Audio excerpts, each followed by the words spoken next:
All right, we are live. All right. Hello, everyone.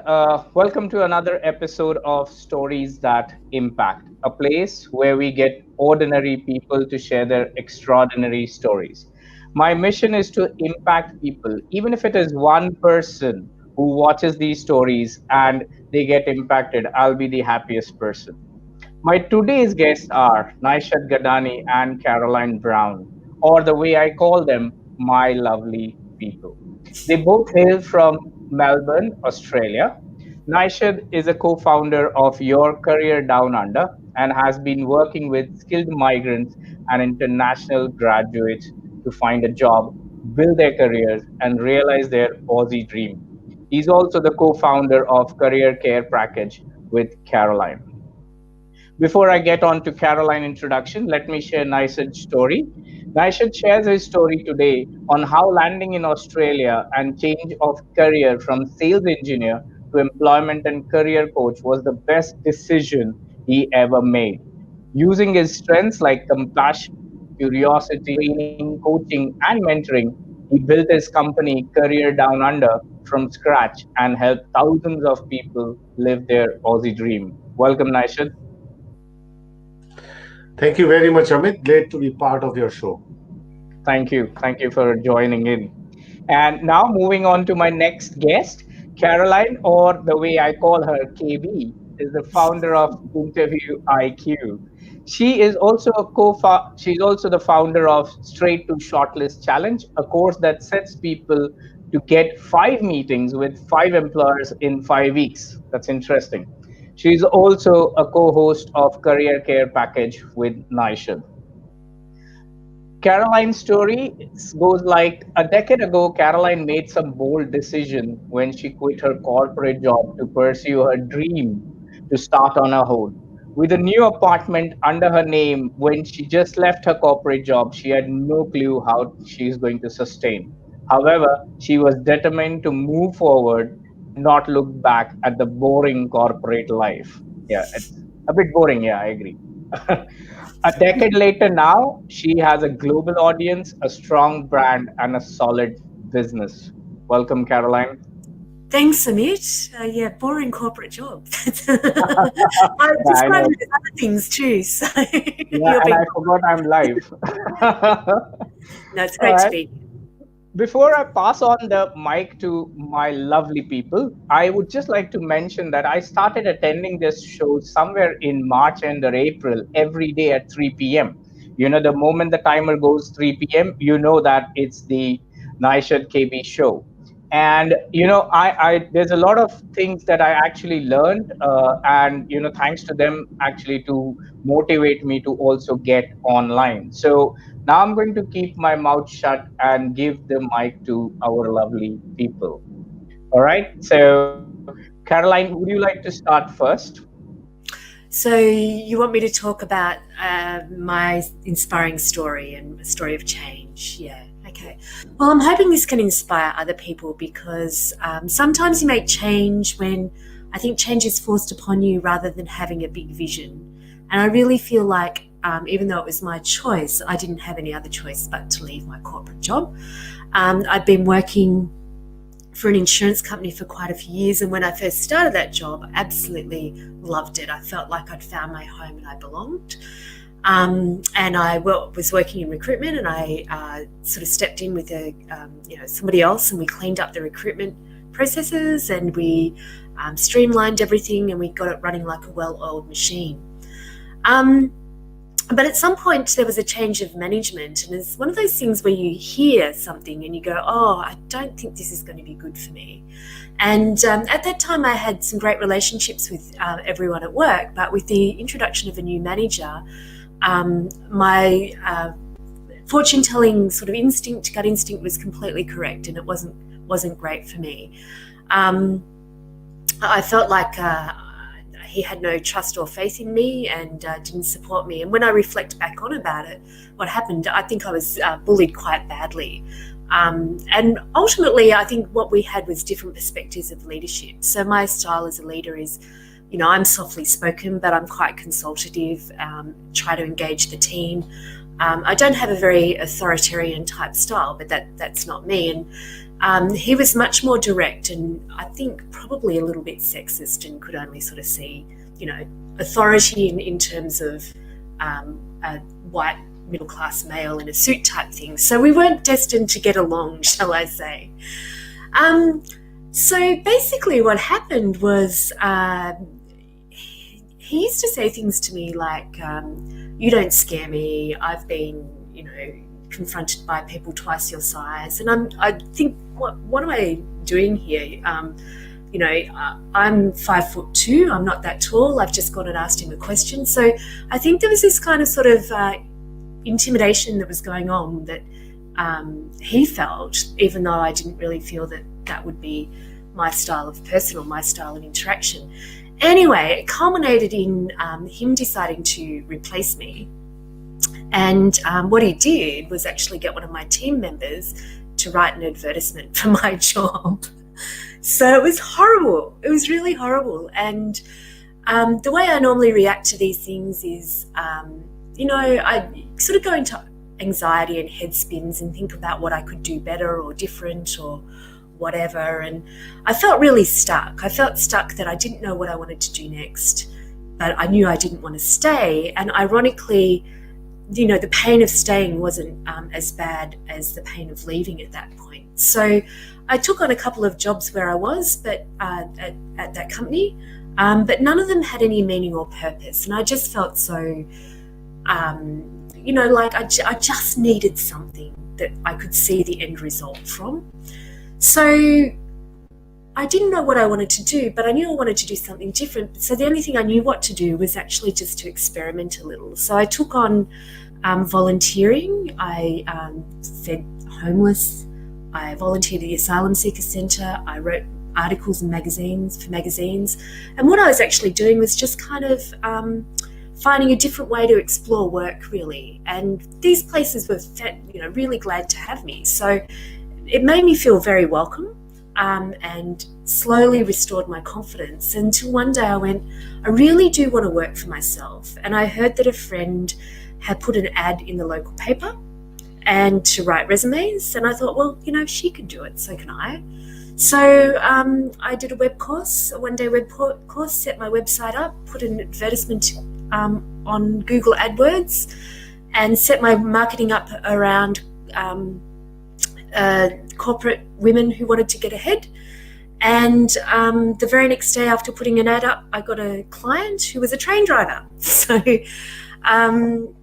but he was somebody that really wanted to get ahead. And so it just sort of taught me a lesson of, if you want to start something, just start. You're never going to get it perfect, but you've got to test your ideas and make sure that you have an idea that people will buy. And so what really struck me was that, I'd sort of got 70% there with my marketing, and, the extra 30 I could refine, basically. So fast forward 10 years or so, I've never been afraid to experiment in my business. I was into social media and blogging a long time before a lot of other people. When I reflect back on things that I did, I was into LinkedIn a long time before other people.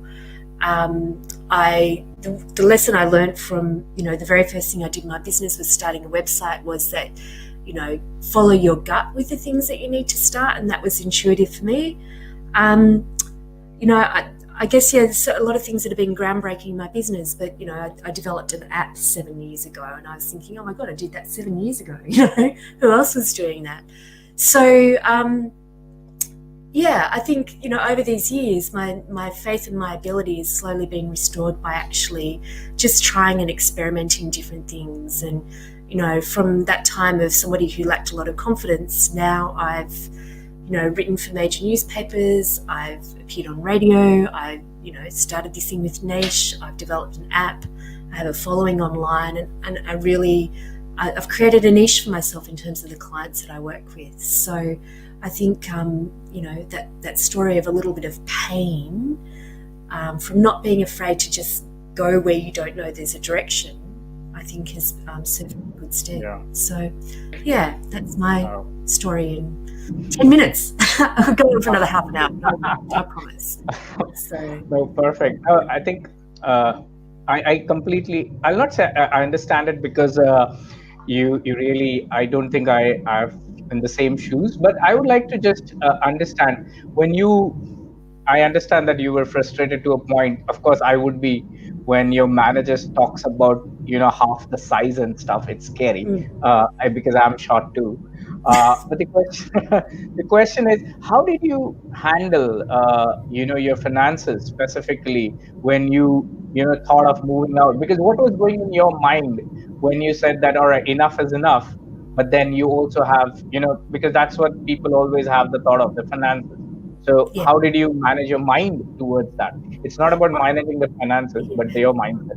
I had some money saved, and I had a small amount that I inherited as well. Not a huge amount, but just enough. I didn't think too much about it. I had to do it. I had to leave. So the pain was greater. So I basically just made sure that I earned a certain amount each week. And I did that in the first part of my business. I didn't go full time doing my business for quite a while. I did. I quit my job, and then I registered with a recruitment agency, and I did some government recruitment. But I always did that part time while I was doing what I needed to build up my business until I had confidence enough to go full time. And then I realised that I was earning. I could earn more part time than I was working part time. So I just said, no, enough is enough. And left it that way. So yeah, I had a little bit of money behind me, but not a huge, massive amount. So yeah, I think it was just, sometimes you just have to pull the carpet out. You really have to pull the carpet out and go, whatever happens, I've got to work this out.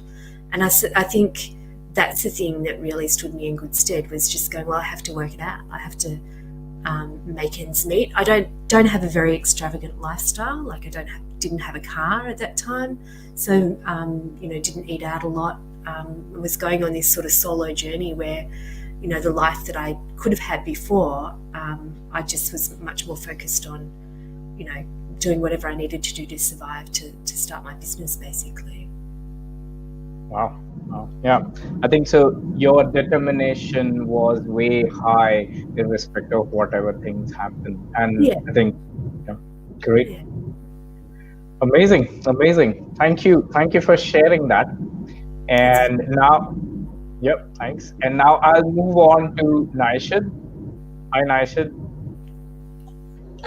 Hello, everyone, again.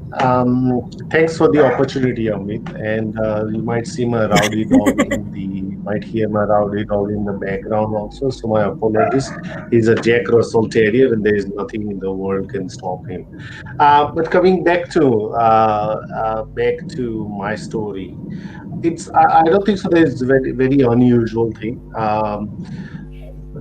I studied engineering, which is probably 95% of the Indian youth used to do at that time, and then they will figure out what do they want to do after that. There's a famous saying also, and that's what I did. I just followed the traditional path. However, very early on in my career, I realized that I would be better a human engineer than a mechanical engineer. And that's how I changed my career completely at that time in India. When I started to work in sales and marketing, but I really found some joy, in meeting people, in understanding, in just thinking a little bit more creatively. I came here in 2007 to Melbourne. As most of the migrants go through, there is a learning period. There is a period where you put in 10 things and you probably get 0.5% return out of it, just because you've got so many things to learn, so many things to acquire, so many thoughts are going in, because you're ultimately, there's a lot of the migrants. I came here with a bag and $10 in my pocket, and I still say that I came here with 3 bags and $3,500 in my pocket. I probably have the same money, not probably more bags now, but why say that? I say with all the empathy and humility, because I have sort of carved a different path for myself. Path which not many people can really define. So, it used to be a struggle for my dad and my father-in-law to exactly say, what do I do? And a lot of the people, when I go to social functions or parties, I'd say, oh, what do you do? And it used to take a while for me to explain what do I do. People say, what? Do you make money out of this or what? Right? And people traditionally think, oh, you must be an accountant or an IT or an engineer. So it was, very different, because when I started to work in employment line, so I got redundant. I was made redundant two times in the first couple of years of coming here. I also what I am right now was an accidental kind of find, and it is I'm not at all ashamed to say that the business was built because I was scammed into an opportunity, and then I paid heavy price monetarily, mentally, both emotionally. But then I continued my journey of learning everything on that, which is what attracted me towards employment and careers. And then in 2009, that's where I started to really concentrate on my current kind of a direction. I always wore two hats. I've always worked full time and always also ran my business as well. And I've worked with, I don't know how many people I worked with, but for different challenges. I worked with people who are homeless, drug, alcohol abuse, to everything else, physical injury, psychological injury, to migrants and international graduates and youth employment program, and a lot of interesting things that I've done. Um, all of them have, enriched me. Is what I would say, because it has given me different perspective on the world of work, and what is out there, and how people make those decisions. So I'm very curious about those decisions that people make. And in what else can I tell you? Yes, so one of the most innovative things that I've done was I did a Australia's Got Fresh Talent program, which is where we got migrants and international graduates to pitch like a Shark Tank to employers, and which was pretty well accepted. The whole program and the concept was, but obviously due to COVID, we had to put that on the shelf right now. But we would definitely like to bring that on next year, where we've seen good amount of network being built. We had a couple of people who actually landed a job out of that as well. A lot of connections were made, a lot of meetings happened. And my latest endeavor, which is with Caroline Brown, which is the daily LinkedIn live show, and it's been a really joyful ride. For us, we are absolutely grateful, just not to our guests, but also listeners like you, and it just gives us immense, satisfaction to see that we indirectly also contributed to your endeavor of starting something like this, because we think that this all collectively is making a difference to people's how they view work, how they view their career, and everything. And that is what we really take in a huge amount of pride in that. So yeah.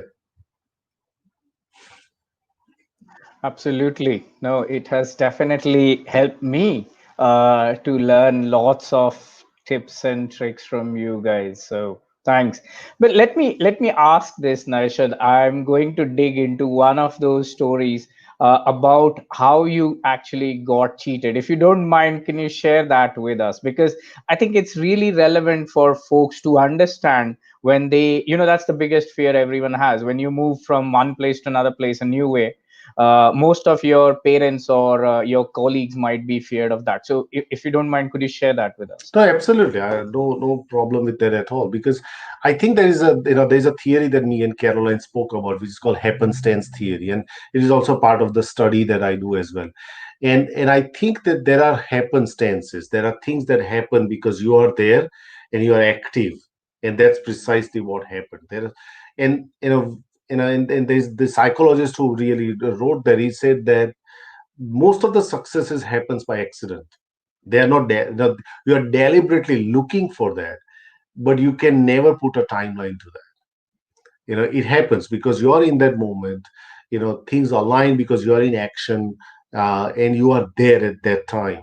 And that's precisely what happened. I was looking at it. Was actually just 3 months that my our arrival in Australia, and I heard this news ad on radio that there's a resume franchisee opportunity for you to make heaps of money. And being an Indian, money attracts me immediately, right? And being a good Jew, forget about Indian, I think good Jew, right? So that attracts me. That's what happened. So the greed actually drove me to that. And I signed up for something that I did not even understand. It was my first legal agreement that I signed, apart from getting a phones and lease agreements. I didn't even understand that. But it did not take a while for me to understand, after completing the course that this guy ran, that we found out that he was fined by the consumer court in Australia before even he signed up me and a couple of other people. But it was too late because we already signed in.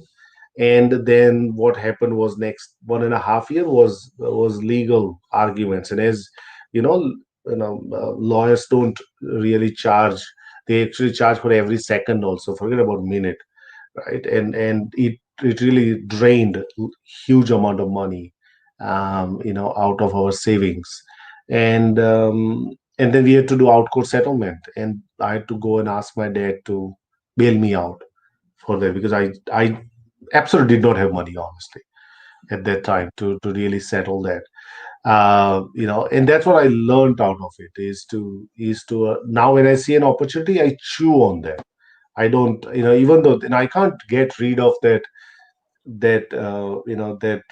immediate drive that I get, that maybe this is the life changing thing, right? But I chew the fat on that now. I sit on that, think about a lot, and then I act on that. And I think that is what I have learned out of it. But as I said, if one day I make big in this industry, I'm going to actually write to that person who cheated me and say thank you for showing the path. Obviously, it was a wrong approach, and the wrong thing that you done. I'll probably won't have the courage to completely forget that. But thank you at least for showing me this, because I was absolutely unaware of there's a world out there, where there's an opportunity for me to dwell into that, make something out of it, and feel fulfilled at the end of the day, out of the activities that I do. So yeah. True, true that. I'll just ask one more question on that. You know, how was your state of mind during this 1 year, and your family, and how did you manage that? Because it's a stressful situation. I understand money is, of course, one of the causes of stress, but the other factor, like, you've been cheated, you feel sad, so how did you manage that, those part, and how did your family also handled it during that time? Honestly, I've never dismantled that. Uh, I've never dismantled that what I went through. I think, given that I was very fresh to the country, I just used all my inner abilities to propel through. That I did not. I don't even, if I even recollect right now, I don't have any memories of exactly how I did that. But there were some dark moments as that happens. And Amit, you have also had similar, not this experience, but similar KB as well. So I don't exactly remember, but what I knew was that I will come off on the other side. So I had also that kind of deep faith in myself as well, that I am, I'm, what we say in Hindi, the lambi race ka ghoda. That means somebody who is like a far lap, sorry, KB. The horse that won the maximum Melbourne Cups. So I consider that that is what really helped me to propel through. Wow, amazing. And you rightly said, faith actually, it says, right, faith moves mountains. So that's one of the strong aspects. Now, just moving on to Caroline, I have the one more question for you before I ask you guys the last question. Regarding, again, with the mindset process, and why I'm focusing on mindset is because I feel that, people who need to listen, they need to take away things like they need to be strong, right? They need to be resilient and they need to stay strong. So, how did you, when you started off your journey on your own? I'm sure the initial few years would have been quite struggling as well. I mean, it wouldn't have been like, oh, you got like 10, 20 clients every month and things were happy. So, how did you manage those things during your initial startup, and how were they? I think the mindset is a funny thing because when you're immersed in it, you don't go, oh, I've got to have a positive mindset and it looks like this. But it is more about an attitude of, which I think is available to people if you start things. It's more about an attitude of, well, I'll just keep working on it until I work it out. And I will work it out. And I see that every time now I start something new, I go through this deep hole process. But now I know that it will come out. It feels very murky and it's very normal to feel overwhelmed. So I think for some reason, and I don't know where that comes from, I wouldn't describe myself as being somebody that is a chest beater and saying, oh, I've got an amazing amount of confidence, but it never occurs to me that I can't do something. So I think, I just have this sense of, look, I can work it out, and whether it works out perfectly or not, and the twists and the turns. But the first couple of years was, I think the really key thing, it was just shutting the door. I was not going to go back to corporate.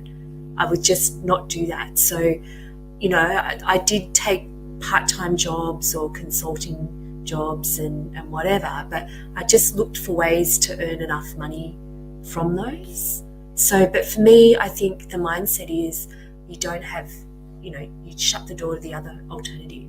And it's like landing on the shores of Melbourne, Naish, and when you come and meet, you're there, you can't get back on the plane or go back up the lift to where you just don't want to be. So, but that's a scary move. It's really, I think that's sort of like no safety net in whatever way that looks for you. And I realise I have family and friends and they were very supportive and things like that. But no safety net is, I think, just, see how you go. Because most people will swim. Most people do have a survival instinct in them, I think. Yeah, absolutely. Two things I would absolutely, agree that, action is the key, period. There's nothing without action. And taking the first step is the most essential thing. Otherwise, All right. So, like I said, so now it's my last question to both of you guys. It's the traditional question of stories that impact show. First, I'll go with Naishadh this time. Naishadh, what is the one advice that you would like to give to our viewers? Stay curious is my advice. It's fine that you don't find your home if you're just looking at it in the context of careers or work. But staying curious can get you far than you can ever imagine. Curiosity kills the cat also, but it also brings huge amount of exploration. Like for example, my current curiosity doodling started with curiosity. But what it is turning into is, I think it's turning into a skill slowly, gradually. So I'm still probably 10 million miles behind to some of the people that I follow. But that curiosity is now helping me. That maybe there is a other way for me to communicate what I think in my head in a much more simplistic way using this form. Maybe after 2 years I might use different form because I might be curious about something else. So I think don't let the curiosity die at all. You can pursue it. Doesn't mean that you can pursue that straight away. Keep that in the back burner. Keep that alive, because the world is becoming so complex and the career especially becoming so complex that you would, yeah, I would not even know that whether in 1, 2 years down the line, whether me and KB will be doing LinkedIn Live or not. Maybe LinkedIn Live will exist or not. We don't even know that, right? So I think that's what this curiosity allows you to do. Because curiosity, in my way, I'll finish up with this, that it also allows you to connect also different things as well. So that's my one piece advice. Great. Thank you very much. And you're absolutely right. Your doodles are getting better every day. They're fantastic. All right. So, Yeah. yeah. KB, now it's your turn. One advice. One piece of advice, gosh, there's so much, and I probably couldn't say it as succinctly as Naish, but I think that if you had to think about it, like you are far more capable than you actually think you are. And that sense of being capable really dictates so many things. Having that kind of can do attitude versus can't do attitude keeps you trying and it keeps you hungry. And I think that's sort of been my backbone on things that I've done. I don't always have a can do attitude, but with the things that I've done really well, it is I can work it out, I can do it. And I think that's good self talk to practice with things. Is just go, well, what's the worst thing that can happen? I can not work it out, but just that I can do it kind of attitude really helps you move forward. Great.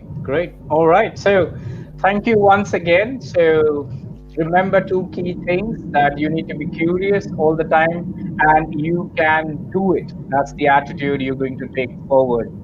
And thanks, Caroline, and thanks, Naishad. I'm really happy. I was quite nervous during the start because it's you guys, right? I've been following you for such a long time, and now you guys are part of my show. I really feel privileged and really grateful to you both. Thanks for having us, Amit. It's been wonderful, and we really appreciate the opportunity to appear. Great. Absolutely. I mean, as I said, I'll repeat that again. We are absolutely delighted to see that you're doing this, and that we've been part of this big journey that you have. We contributed in a small way, so keep doing the work because that's very essential. Yeah, absolutely. Thanks, guys. And for my viewers, so if you enjoyed it and if you want to share your story and impact somebody in this world, you need to connect with me. Drop your message. Go on and join Career Care Package. That's what Caroline and Naishad is doing.